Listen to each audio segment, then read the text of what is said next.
They said the Mississippi air was thick enough to choke a prayer. In the summer of 1843, it clung to the skin like judgment, damp, heavy, and unwilling to let go. The McKinnon Plantation stood on a rise above the river, its white columns gleaming like bones in the morning haze. Inside, Samuel McKinnon sat at his long mahogany table, 5 daughters arranged around him like portraits of obedience, their pale faces motionless in the flicker of candlelight. Across from him sat his neighbor, Elijah Crane, a man known for cruelty disguised as discipline. His plantation was smaller, but his word carried weight among men who measured worth in bodies owned.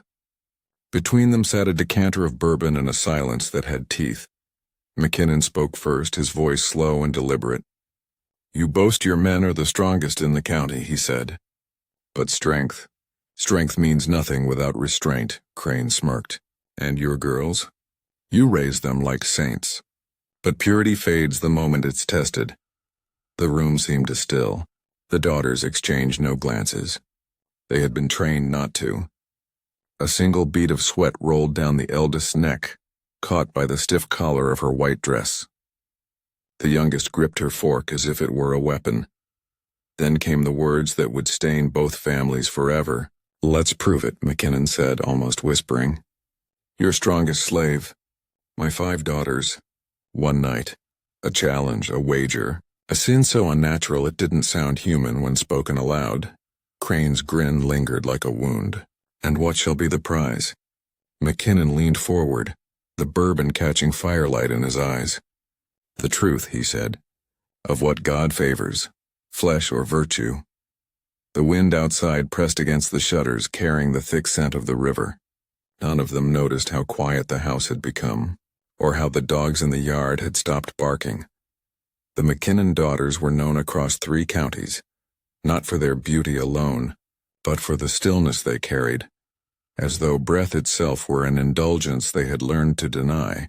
Their names drifted through parlors and church pews: Clara, Eloise, Maybeth, Ruth, and little Caroline. To outsiders, they were the image of Southern virtue, daughters raised to curtsy, to pour tea, to kneel and pray without trembling. But inside the plantation walls, virtue was not devotion. It was control. Samuel McKinnon ruled his home with a theology of fear. Every prayer before supper was a confession. Every silence was obedience measured. He believed sin could be bred out of a family the way sickness was bled from the body. His daughters learned early that pain was a language of purification. They spoke it fluently. Clara, the eldest, carried her father's pride like armor. She repeated his sermons to the younger ones, her voice calm even when her hands shook. Eloise, second-born, wrote psalms in her diary that no one ever read, words pressed into paper like bruises. Maybeth, the middle child, laughed too easily and was often punished for it. Ruth prayed the longest, believing perhaps she could outrun her father's gaze. And Caroline, at 11, slept with her hands clasped even in her dreams. They never asked why they weren't allowed beyond the iron gates without escort, or why the windows in the east wing were always nailed shut. They didn't ask about the dark room behind the cellar, where the servants were forbidden to go after sundown. The McKinnon girls were taught to obey first, wonder later, or not at all. That summer the house swelled with heat and expectation. The candles seemed to melt faster. The walls too seemed to listen. The daughters moved like ghosts through their own home, unaware that their father's wager had already been sealed in bourbon and pride, and that they, not he, would bear its consequence. Elijah Crane's plantation lay 9 miles east of the McKinnon estate, past the cypress marsh and a stretch of road that smelled of rot and old rain. His land was smaller, his house darker, a place where beauty had long ago been stripped from the world. The shutters hung crooked, and the paint peeled like dead skin. The only things that gleamed were the iron chains along the stable posts and the silver buttons on Crane's coat. He was a man carved from bitterness, his father's debts, his mother's madness, the humiliation of being outshone by Samuel McKinnon. Where McKinnon hid cruelty beneath the elegance of manners, Crane let his cruelty breathe in daylight. He believed in domination as truth, not sin. He claimed his men were stronger because they had learned pain not as punishment, but as survival. Among them was one man he called Jonas. No one knew if it was his real name. Records of his origin were missing, like many taken through the Delta markets. He was massive, silent, and carried a scar down his back shaped like a river fork. Crane boasted that Jonas could split a log in one swing, pull a cart meant for 2 horses, and stand unfazed as the whip cracked against his shoulders. His silence was not submission. It was something older, like a storm waiting for the right sky. When McKinnon issued his wager, Crane did not hesitate. To him, it wasn't about belief or morality. It was about power. To send his strongest man into the McKinnon home was to invade the sanctum of a rival's pride, to stain his perfection. To prove, perhaps, that beneath lace and scripture all flesh is equal in ruin. The night was chosen for the following Sabbath. Crane sent no letter, no messenger, only Jonas, bound in secrecy and silence, to cross the river at dusk, and the river, thick and slow as blood, reflected no moon that night. By the time the sun began to drown behind the cypress trees, the McKinnon house was lit like a chapel. Lamps burned in every window, throwing long, trembling shapes across the veranda. The air smelled of magnolia and iron, sweet, heavy, and wrong. Servants moved silently between the rooms, polishing silver that would never be used, closing curtains that no one had opened. The master wanted privacy, and privacy on that land meant secrecy. Samuel McKinnon waited in his study, his hand around a glass he hadn't touched. His daughters were upstairs dressed in white nightgowns as instructed, hair combed and braided like for a funeral. He had told them it was a test of faith, a trial to prove God's order in all things. None dared question. None dared weep. The youngest, Caroline, asked only if she could keep her rosary. He said yes, but not to pray for herself. Outside beyond the gate, the sound of hooves broke the stillness.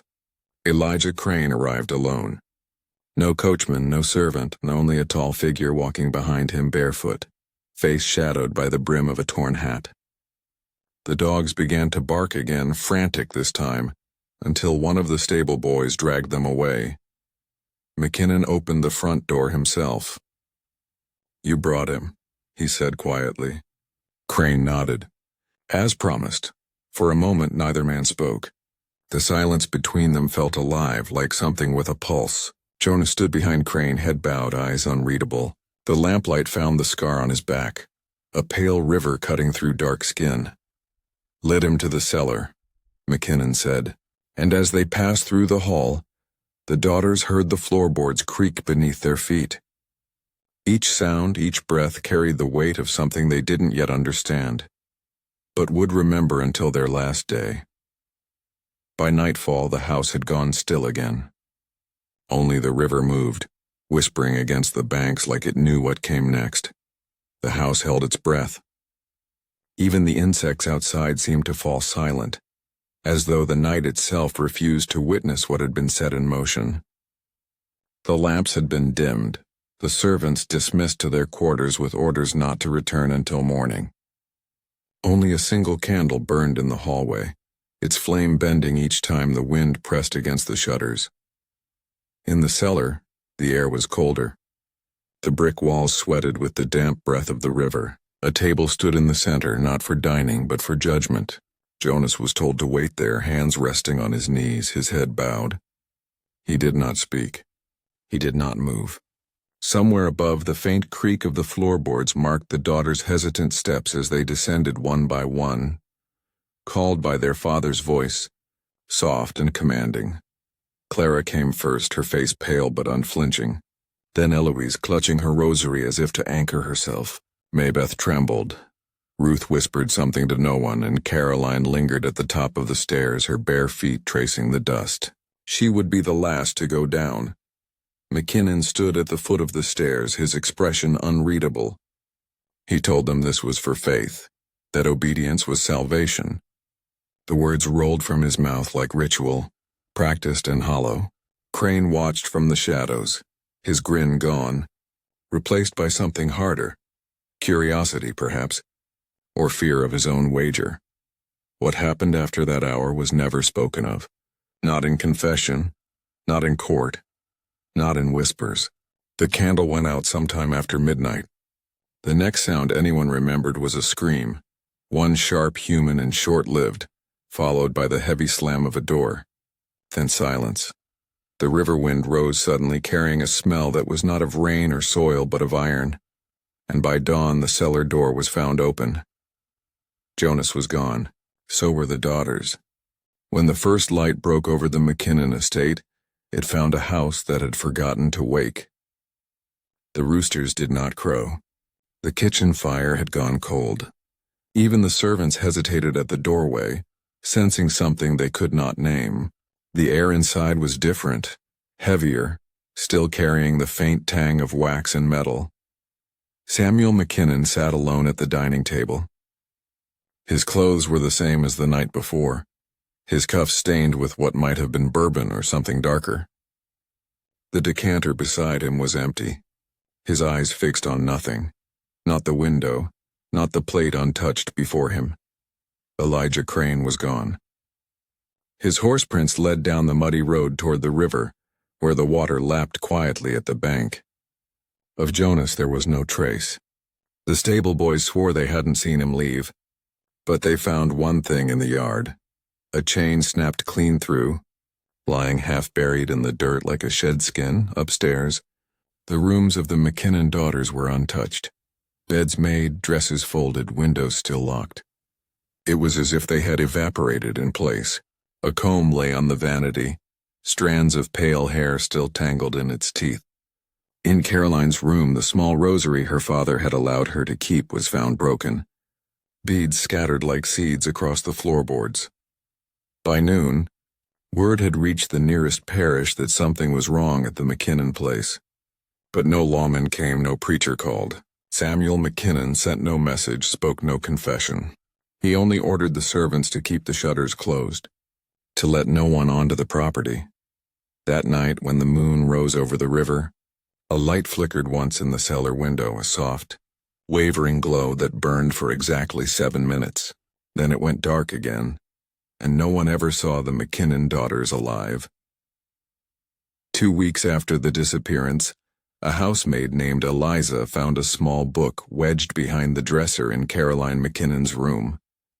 Its cover was soft from handling, the spine split and the ink faint where tears or humidity had blurred the writing. The pages were filled in a neat slanted hand, the kind taught to young girls who were expected to be graceful even in thought. At first, the entries were innocent, lessons in scripture, observations of birds near the orchard, small jealousies between sisters. But as the summer deepened, the tone began to shift.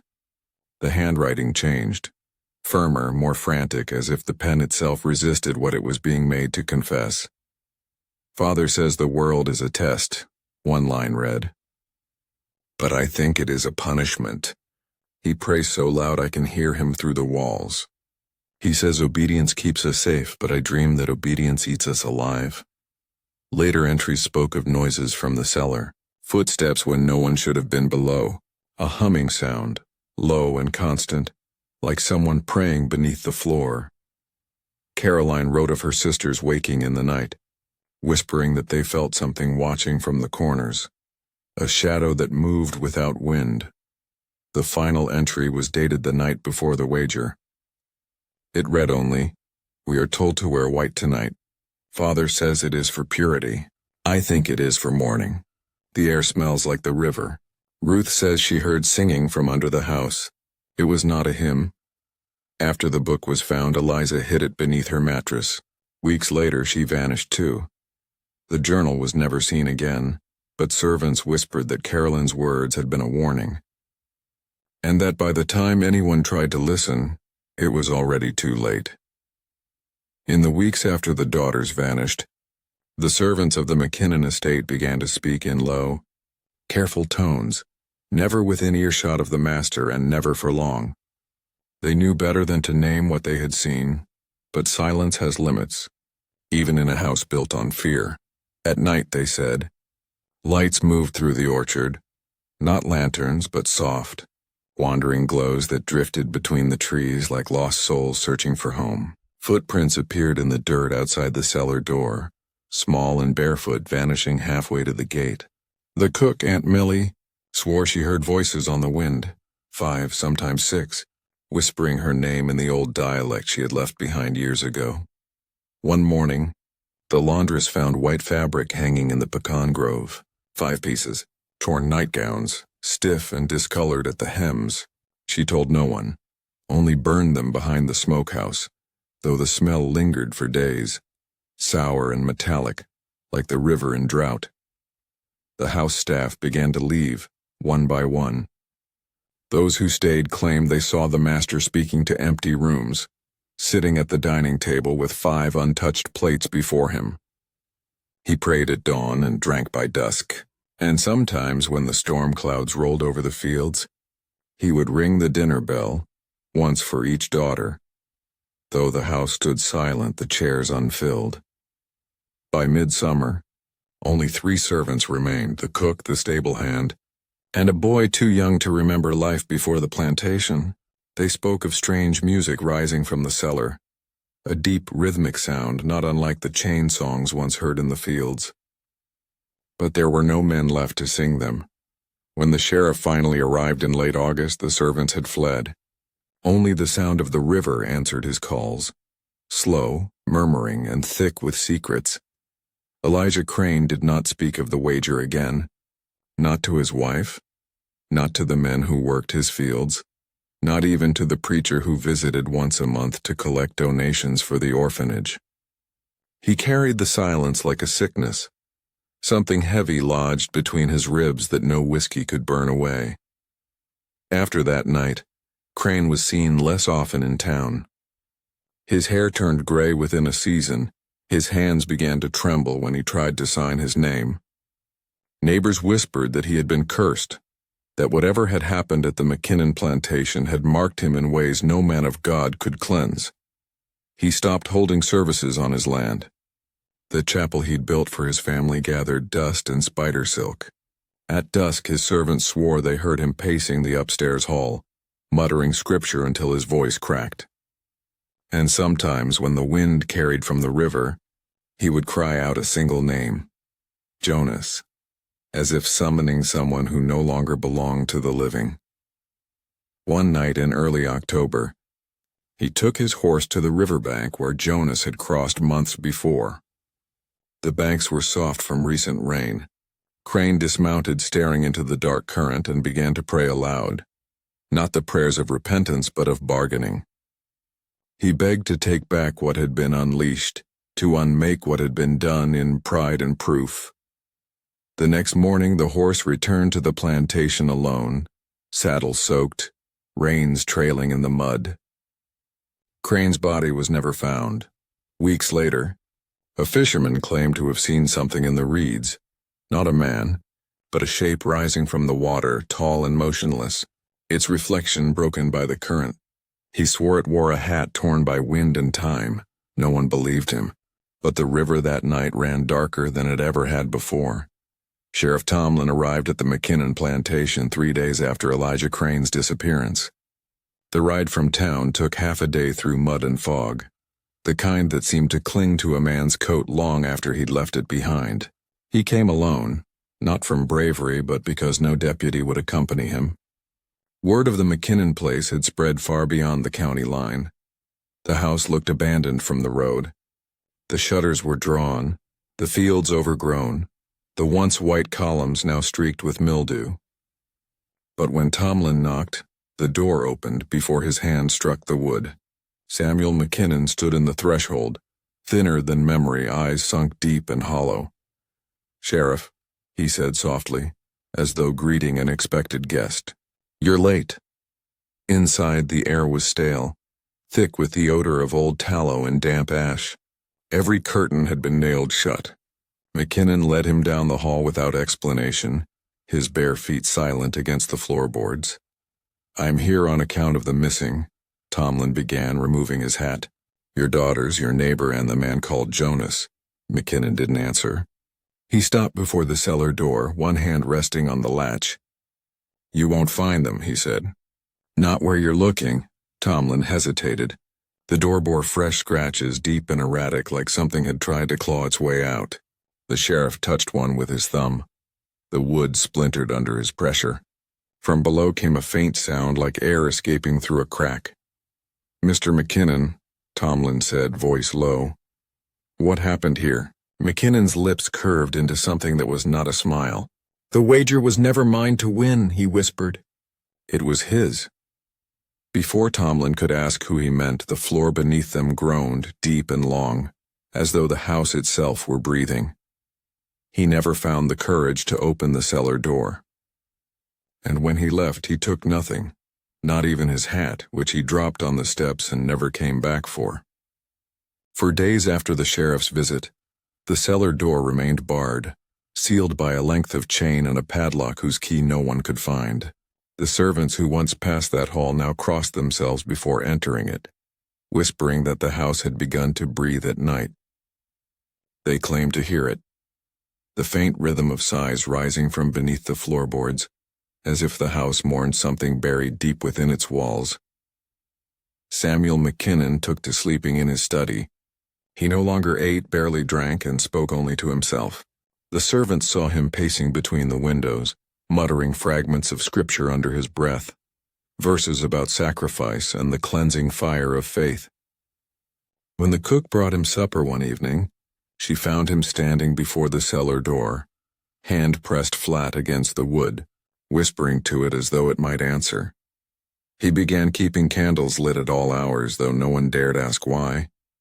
One night, just after midnight, one of the remaining housemaids saw him carrying a basin of water down to the cellar, murmuring that he had work to do.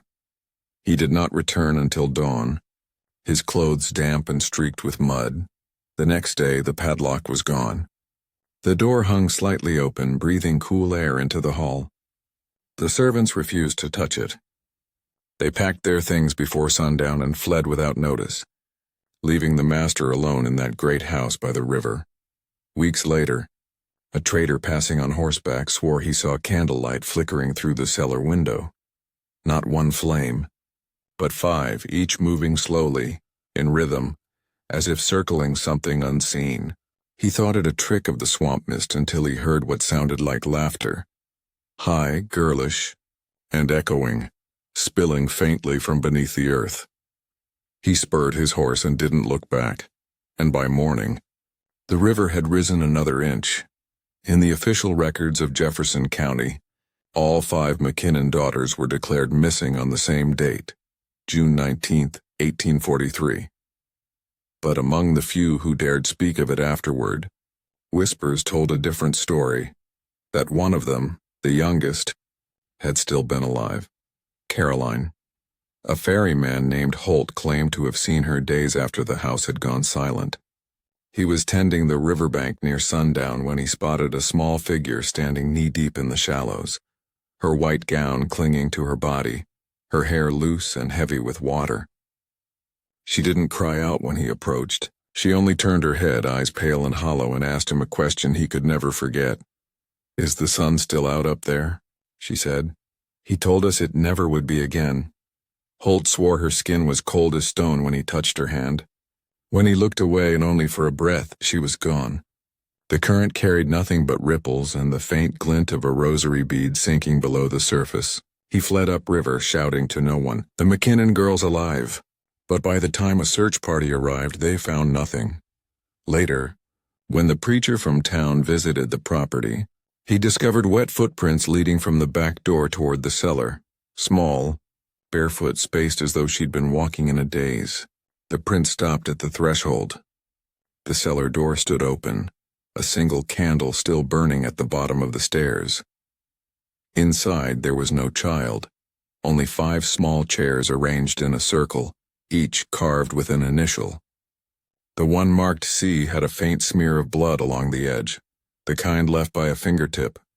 The preacher sealed the door again himself, and when he returned to his carriage he told his driver never to speak the name McKinnon aloud, lest the river remember.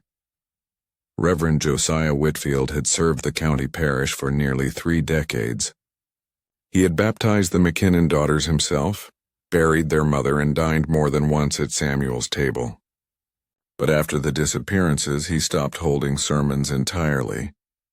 He locked the church doors, sent the choir home, and spent his days inside the rectory writing feverishly in a leather-bound ledger no one else was allowed to see. Months later, on a winter night heavy with rain, he summoned the undertaker from town. "Bring paper," he said, "and a witness. I must make my account before the Lord takes my voice." The undertaker described the old man as trembling, his fingers blackened with ink. He spoke as if confessing not sin but participation. "McKinnon came to me before it happened," Whitfield said. "He asked for scripture, verses on trials, on sacrifice. Said he wanted to prove that faith could tame the flesh. I gave him the words. I thought it was for a sermon, but he turned them into something else. A ritual." Whitfield claimed McKinnon had built his cellar as a chapel, a private altar for purification, and that on the night of the wager, he had used verses from the book of Job, twisting them into oaths meant to bind obedience and sin together. The Reverend's eyes filled with tears as he spoke. He believed he could prove grace through defilement, that by forcing temptation upon his own blood, he would prove their souls unbreakable. When asked why he had not spoken sooner, Whitfield lowered his gaze. "Because I helped him choose the passage," he whispered, "and because I heard the singing too." Before dawn, the Reverend was found slumped over his desk, his final entry unfinished. "The river keeps what it's owed. The voices in the current are not ghosts, they are witnesses." His ledger vanished before the undertaker could turn it over to the sheriff.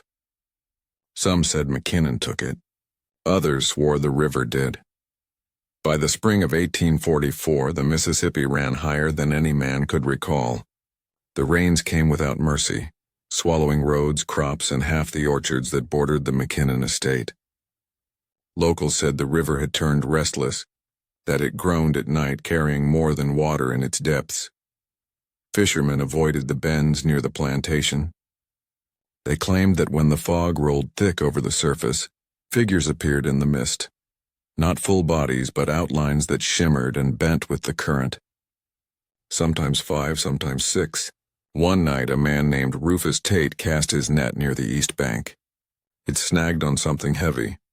When he pulled it in, he found a torn scrap of white cloth knotted with hair.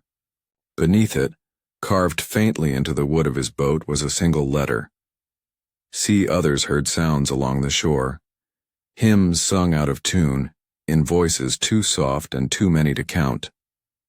The notes carried over the water, dissolving before dawn, and when the wind shifted, it brought with it the unmistakable scent of lilies, the kind that once lined the McKinnon garden, long dead now. The preacher's death had silenced most talk, but stories spread regardless. Some said the river was reclaiming its debt, dragging the sins of men back to its heart. Others swore they'd seen a child's figure standing among the reeds, pale as driftwood, watching the water flow. One morning, a passing steam hand claimed he saw lights moving along the river's edge. 5 small flames, flickering low, keeping perfect distance as they drifted toward the plantation. When the wind rose, the lights didn't vanish. They sank. By midsummer, the land near the McKinnon house had flooded completely. The cellar, they said, filled first, and yet the water there never overflowed. It just shimmered, dark and still, like a mirror refusing to show what it reflected. Before the tragedy, few in Jefferson County ever spoke of Eleanor McKinnon, Samuel's wife. She was a quiet woman of northern birth, pale and thin, who rarely left her home even before the fever took hold. After she gave birth to her 5th daughter, she was said to have withdrawn completely, speaking only in whispers, clutching a rosary until the beads cracked beneath her fingers. Neighbors claimed she had visions, that she saw something inside her husband's fields that no one else could see. Once she stopped a wagon in the middle of the road and began clawing at the dirt, shouting, "They're beneath us! They're all beneath us," Samuel dragged her home by the arms. The following week she was confined to the east wing of the house, her windows nailed shut. The family physician recorded that Eleanor suffered from melancholia of the maternal sort, though his journal told a darker truth. He described nights filled with screaming, not just from her room but from the floors below, as if the house itself had begun to echo her despair. Servants said she refused food, that she wrote the same phrase on her bedroom walls with candle soot. "It's in the water. It's in the water." When she finally died 3 years before the wager, her husband forbade a church burial. He had her interred on the property, somewhere near the tree line by the river. The grave marker was plain, a single wooden cross, no name. But on the night of her death, the housekeeper swore she saw something strange. As the men carried Eleanor's body down the stairs, her eyes flickered open, not in life but in reflection. In the mirror that hung by the stairwell, her mouth moved. No sound came. Only the faintest ripple of light passed across the glass, as if the river outside had entered the room. No one touched that mirror again. When the daughters disappeared years later, it was found turned toward the wall. When surveyors came to divide the McKinnon property after the estate's seizure, they discovered a locked door at the end of the east wing, one not listed in the original plans. Behind it lay what locals later called the mirror room. The air inside was heavy with dust and rot, yet the mirrors themselves, 5 of them, 1 for each daughter, remained spotless. Each was mounted on a separate wall facing inward, forming a circle of endless reflection. The surveyors noted how the light from their lanterns refused to behave normally. Instead of illuminating the space, it seemed absorbed, bending in ways that made the reflections move just a fraction slower than reality. One man, Thomas Lyle, leaned too close to a mirror and claimed he saw something standing behind his own reflection. A figure of a girl, not more than 16, her mouth open as if mid-song. When he turned around, the room was empty. But when he looked back, the reflection remained, and smiled. The others laughed it off until Lyle began to convulse. He fell to the ground, muttering nonsense between gasps. "She's still there. They're all still there." By the time they dragged him outside, his eyes were fixed toward the windows of the east wing, where sunlight should have been. Yet none entered. The sheriff ordered the room sealed and the mirrors draped in linen. But the following week, the men who had entered the house complained of strange dreams. They saw water dripping from ceilings that weren't wet, heard the sound of girls humming old hymns behind their walls, and one by one, each of them woke to find condensation on their bedroom mirrors, not from breath but from within the glass itself. As if something trapped inside had tried to reach out, and couldn't. In 1851, nearly a decade after the McKinnon tragedy, the plantation's remaining assets were auctioned off in Natchez. Among the trunks, crates, and family heirlooms was a single leather-bound book that none of the bidders could identify. It bore no title, only an imprint of the McKinnon crest, 2 interlocking hands above a river bend. It came into the possession of a man named Elijah Boone, a traveling appraiser who kept detailed records of every item he handled. His notes from that auction still survive in a museum archive, though the final pages are sealed from public view. The first entry regarding the McKinnon ledger reads simply, "Writing inside is inconsistent. Some appears as ink, some as ash. The words fade when read aloud." The book contained lists, names, dates, and strange markings beside each one. The earliest entries matched the birth years of McKinnon's daughters. Later pages shifted tone entirely, mixing scriptural verses with what seemed to be measurements, precise numbers referencing height, weight, and strength. The final pages were written in Samuel's own hand. He wrote of an experiment, a covenant between blood and labor, designed to prove that spirit could transcend the boundaries of body and station. One line stood out, underlined twice. "The flesh of the enslaved, when tested against purity, reveals the true weight of sin." Boone stopped writing after that. His wife later claimed he'd begun to speak in his sleep, whispering about children in the water and the mirror that breathes. When she opened the ledger one night to burn it, she found every name on the first page crossed out except one. At the bottom, freshly written, was her own. The book was never recovered after Boone's disappearance. Some say it surfaces every 20 years, always at a Southern estate auction, always bought by someone who swears the ink is still wet. By the summer of 1863, war had swallowed the South. But in Jefferson County, long before the soldiers arrived, something else had already begun to rise. The McKinnon Plantation, abandoned for more than a decade, had sunk halfway into the riverbank, its porches splintered, its chimneys black with mold. Yet locals swore that at night, the river itself crept closer inch by inch as though drawn by memory. When Confederate scouts passed through that summer, they camped near the property for 3 nights. Only 2 returned to their regiment. The surviving men told the same story, though neither could explain it clearly. They said the ground moved, not shook but breathed, and that the river swelled against its own banks though the sky was clear. One man, delirious with fever, described hearing a woman's voice from beneath the waterline. She was counting, he said, 5 numbers over and over. Every time she reached the last, the current grew louder. When townsfolk investigated, they found the cellar doors open again, warped from moisture, edges slick with dark silt. The water inside shimmered unnaturally, reflecting light from no visible source. A faint humming echoed through the chambers below, the sound of children singing, though the words were too distorted to understand. By the following dawn, the river had overflowed completely, covering what remained of the McKinnon property. No trace of the structure was ever found again. Only a narrow rise of land where the house once stood, a ridge where no grass grows. Even now, those who still live nearby claim that during floods, when the river breaks its banks, the water doesn't rise evenly. It moves in patterns, swirling rings like the marks of open hands pressed into the surface.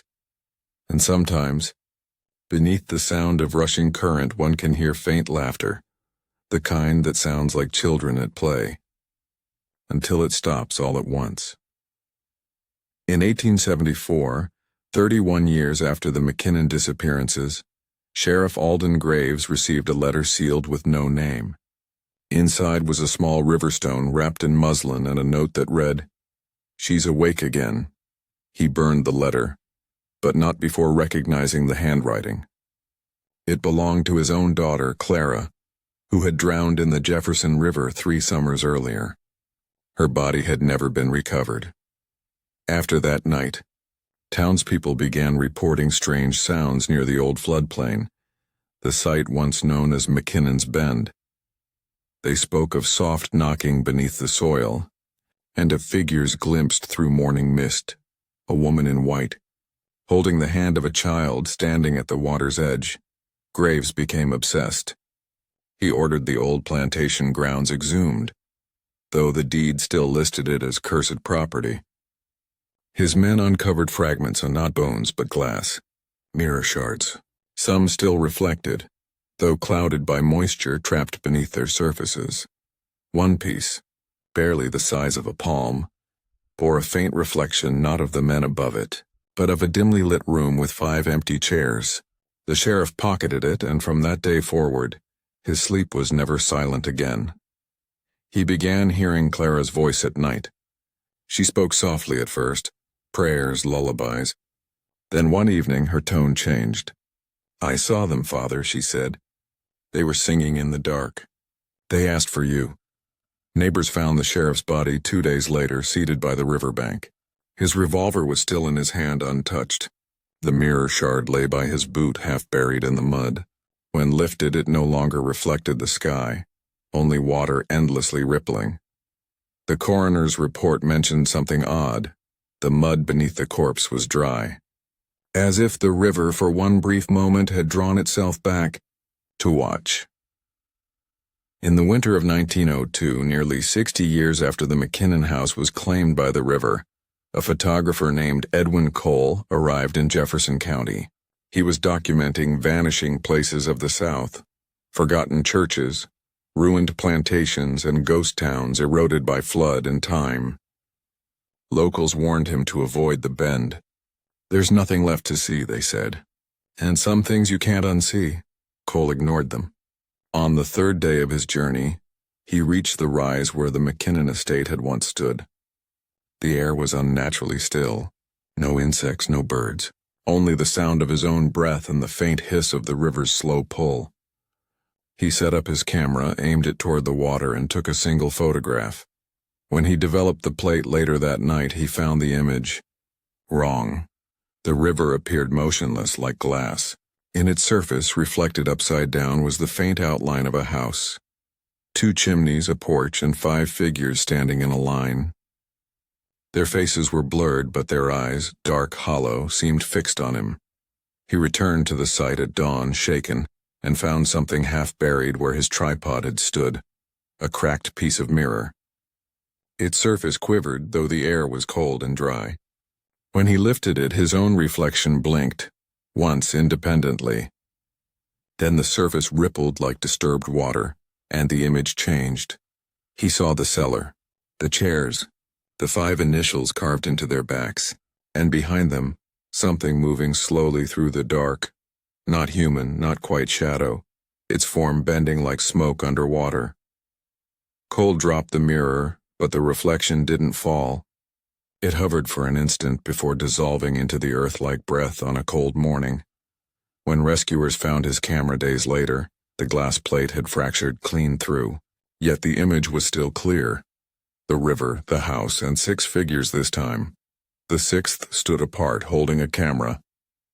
And if you look closely, just beyond the lens, the river seems to be smiling.